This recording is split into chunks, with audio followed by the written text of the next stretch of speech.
के नाम पे सिर्फ खाना पूर्ति हो रही है। गुड्डा गोड़जी नगर पालिका अध्यक्ष ने ज्ञापन लेने से किया इनकार। मीडिया पहुंची तो लिया ज्ञापन। उदयपुर वाटी नगर पालिका के बाद अब गुड्डा गोड़जी नगर पालिका भी विवादों में आ गई है। बुधवार को जब पार्षद प्रतिनिधि समाज सेवी भोजराज गुड्डा नगर पालिका गुड्डा गोड़जी दफ्तर पहुंचे तो पालिका अध्यक्ष बेटे के कहने पर पालिका अध्यक्ष ने ज्ञापन लेने से इनकार कर दिया, जिसके बाद मीडिया मौके पर पहुंची तो मीडिया कर्मियों की मौजूदगी में पालिका अध्यक्ष ने ज्ञापन ले लिया और कहा मामले की निष्पक्ष जांच करवाएंगे। ज्ञापन देने के बाद समाज सेवी भोजराज गुड्डा ने बताया कि सफाई टेंडर में 105 कर्मियों की जगह मात्र पालिका क्षेत्र में 15-20 कर्मचारी काम कर रहे हैं और ना ही उनके पास ड्रेस कोड है और ना ही उनके पास आईडी कार्ड है।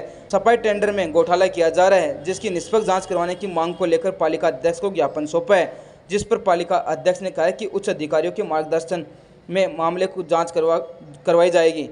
वहीं दूसरी तरफ समाज सेवी भोजराज गुड्डा ने शिकायत करते हुए कहा है कि पालिका क्षेत्र में वार्डों में सफाई नहीं हो रही है, जिसके चलते कई फुटेज भी सामने आए हैं।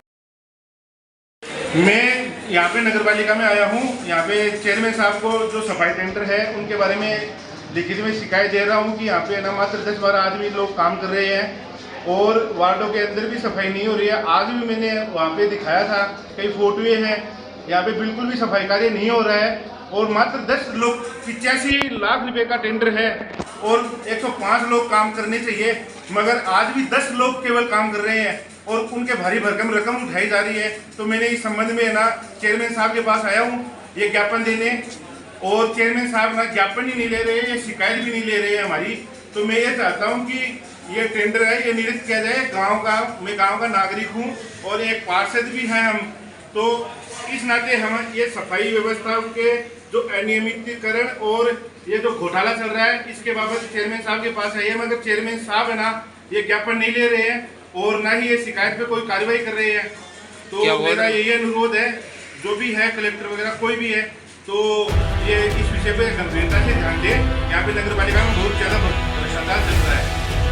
देखिए, पहला हमारा कर्तव्य बनता है, अगर सफाई टेंडर हो रहा है ये चेयरमैन और ईओ की मोहर से होता है। सफाई शर्तों में साफ साफ लिखा होता है कि अगर टेंडर की शर्तों का पालन नहीं किया जाता तो ईओ और चेयरमैन दोनों में से किसी को भी टेंडर निरस्त करने का अधिकार है। तो मैं टेंडर निरस्त करने की मांग करके मैं चेयरमैन साहब के पास आया हूँ, मगर वहाँ पे 2-3 अन्य लोगों ने भी मेरे को रोक दिया और ना ये फुल दादागिरी कर रखी है इन्होंने। नगर पालिका में जनता के रुपए लूटे जा रहे हैं। मैं ये नहीं चाहता। सफाई कार्य कम से कम ना ईमानदारी से होना चाहिए। हम प्रतिनिधि जनप्रतिनिधि है, आज एक जनप्रतिनिधि से है ना वार्तालाप नहीं हो सकती, ये कोई अधिकार थोड़ी है। आज हम नहीं बोलेंगे तो कौन बोलेगा गाँव में? गाँव वाले उम्मीद रखते हैं हमारे साथ, हमें तभी वोट दिया उन लोगों ने कि हम यहाँ पे अगर कोई गलत होगा तो हम आवाज़ उठाएंगे। मैं आवाज़ उठाने आ रहा हूँ, इतने लोग हैं मगर फिर भी कोई कार्रवाई नहीं कर रहे हैं। क्या बोल रहे हैं? कह रहे हैं हम नहीं ले सकते, जबकि चेयरमैन बिल्कुल अथोराइज है। हम चेयरमैन साहब को एक ज्ञापन के मार्फत भी दे सकते हैं, शिकायत के मार्फत दे सकते हैं, मगर राजीव जी भाई साहब है उन्होंने रोक दिया। चेयरमैन साहब तो ले रहे थे मगर उन्होंने रोक दिया कार्रवाई को और ज्ञापन नहीं लिया जा रहा है भाई साहब। और टेंडर आप खुद चल के देखो, वहाँ पे एकदम भ्रष्टाचार चल रहा है नगर पालिका में। सफाई नहीं हो रही। सफाई कर्मियों में पहले भी कितने टेंडर इन्होंने उठा लिए, करोड़ों रुपए का गबन हो गया यहाँ पर। अब क्या मांग आपकी? मैं ये चाहता हूँ कि ये सफाई कार्य है ये तुरंत ये टेंडर जो ठेकेदार पूर्ति नहीं कर पा रहा है उसको निरस्त किया जाए, नए सिरे से दोबारा सही जिस ठेकेदार के पास पर्याप्त आदमी उपलब्ध हो उस ठेकेदार द्वारा कार्य करवाया जाए। नहीं, ऐसी कोई बात नहीं है। मैंने ज्ञापन आते ही ले दिया था, ऐसी कोई बात नहीं। ज्ञापन तो मतलब अभी भोजराज जी लेके आए थे कि हमारे वार्ड में मतलब सफाई कर्मचारी 2 ही लगे हैं, तो इन्होंने जो ज्ञापन दिया था मैंने इनके लिए ये कहा कि भैया आपको मैं इसकी जांच करवाऊंगा और मतलब जांच करवा के सफाई निरीक्षक से वो लूँगा। आप जितने लोग कर्मचारी काम करेंगे, अब इधर ये वार्ड में कह रहे कि हमारे सफाई बढ़िया हो रही है, तो सारे वार्डवासियों को भी मैंने निर्देशित कर दिया है कि भाई अपने अपने वार्ड में जितने भी लोगों की जो सफाई हो रही है उसकी आप ब्यौरा है जो आपको दो। और मैं सफाई निरीक्षक को भी मैंने कह दिया है कि प्रतिदिन की रिपोर्ट है जो आप वो करेंगे, जितने लोग सफाई करेंगे भुगतान उसी के हिसाब से उतने ही लोगों का होगा। सफाई कार्मिकों का ऑर्डर आपने कितने का वर्क ऑर्डर दिया? वर्क ऑर्डर कैसे कार्य?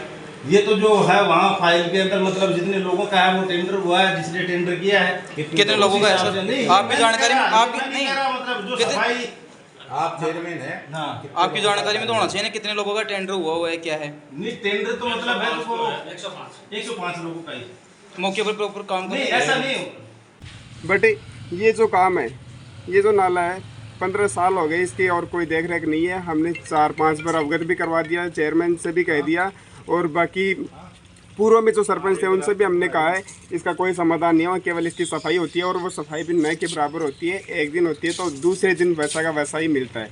और जिस दिन सफाई होती है तो कईयों के पानी के जो पाइप टूट जाते हैं वो भी परेशान होते हैं। मतलब उनको भी 2-3 दिन परेशानी उठानी पड़ती है। 100-200 रुपया 500 का खर्चा भी उनके होता है। और ये काम ऐसे पड़ा कम से कम पिकअप निकल जाए ऐसा रास्ता हो रखा है। कई बार तो गाड़ी वाले भी इसके अंदर गिर जाते हैं। आमने सामने से जो गाड़ियाँ आती है तो वो साइड लेने के चक्कर में वो गाड़ी वाले भी इसमें गिर जाते हैं।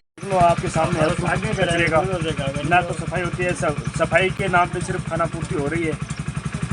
यहाँ पे बार बार बोला जाता है, ठेकेदारों को बोला जाता है, कोई सुनता ही नहीं है। हमेशा मतलब कि खाना पूर्ति कर देते हैं कि भाई हाँ कर दिया हो गया।